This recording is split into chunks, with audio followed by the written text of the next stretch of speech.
at One Young World in Dublin, and since then joined us in Ottawa in 2016, London in 2019.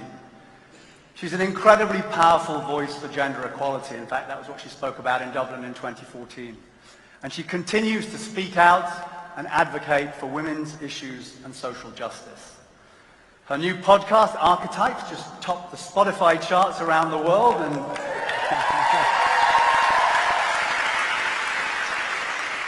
and in it, in conversation with another incredible, powerful woman, in fact, the greatest athlete or the greatest tennis player of all time, Serena Williams. So please, please give a very warm One Young World welcome to the co-founder of Archewell, Meghan, the Duchess of Sussex.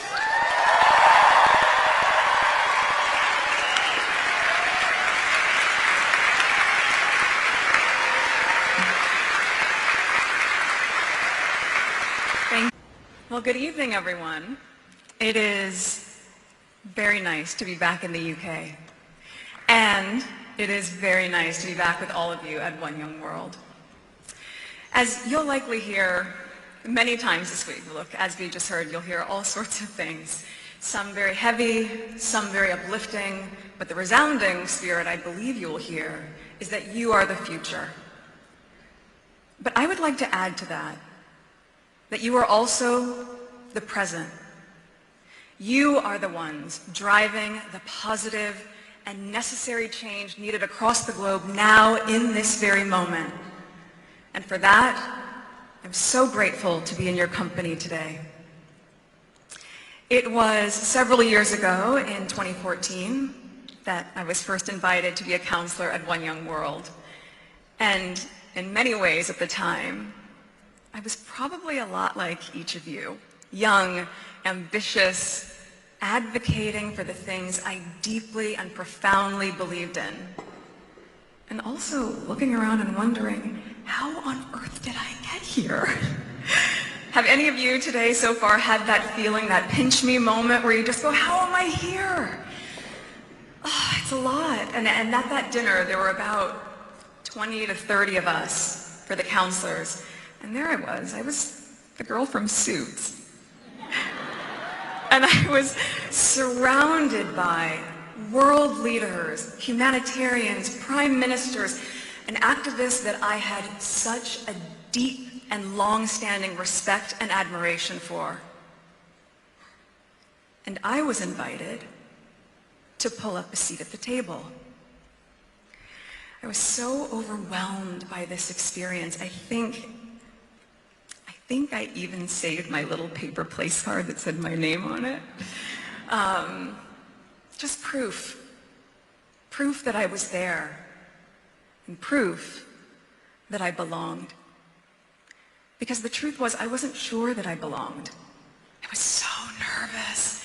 Oh, I doubted myself, and I wondered if I was good enough to even be there, if what I was doing in the world, albeit important and meaningful as far as I saw it, was it deserving to have a seat at this table? But One Young World saw in me what I wanted to see fully in myself. They saw in me, just as I see in you, the present and the future. And I reiterate that point because oftentimes we speak to young adults about the years ahead, about what you'll do, what you'll have to adopt to fix from previous generations, and also what legacy you will leave. But too often in that, we neglect the point that you're doing it now. You here, in this present moment, this is where it's all beginning. The first year I joined the delegation in Dublin, I worked with a young woman from Eritrea. And she described how she had escaped her home country, fleeing with bullets fired above her head. I still remember it so well. I remember my shock. I also remember her courage. My recognition of how much continues to go on each day with so many turning a blind eye, and yet, despite all odds, she, like so many, still persevered. I followed up that trip, as David mentioned, to joining the delegation again in 2016 in Ottawa. I was very lucky to receive a day off of filming specifically to take a quick flight from Toronto up to Ottawa and to be able to join this work again for One Young World, being with some people that I admired most, including former President of Ireland, Mary Robinson, who you heard from earlier. I joined you in London in 2019, and by that point, it's fair to say, my life had changed rather significantly. I was now married, and I was now a mom.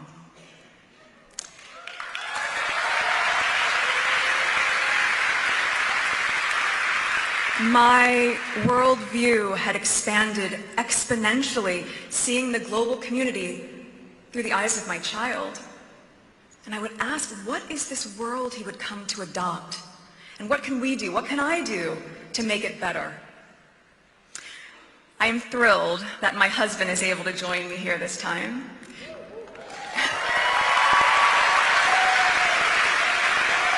To be able to see and witness firsthand my respect for this organization, this incredible organization, and all that it provides as well as accomplishes.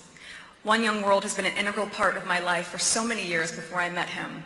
So to meet again here on UK soil with him by my side makes it all feel full circle.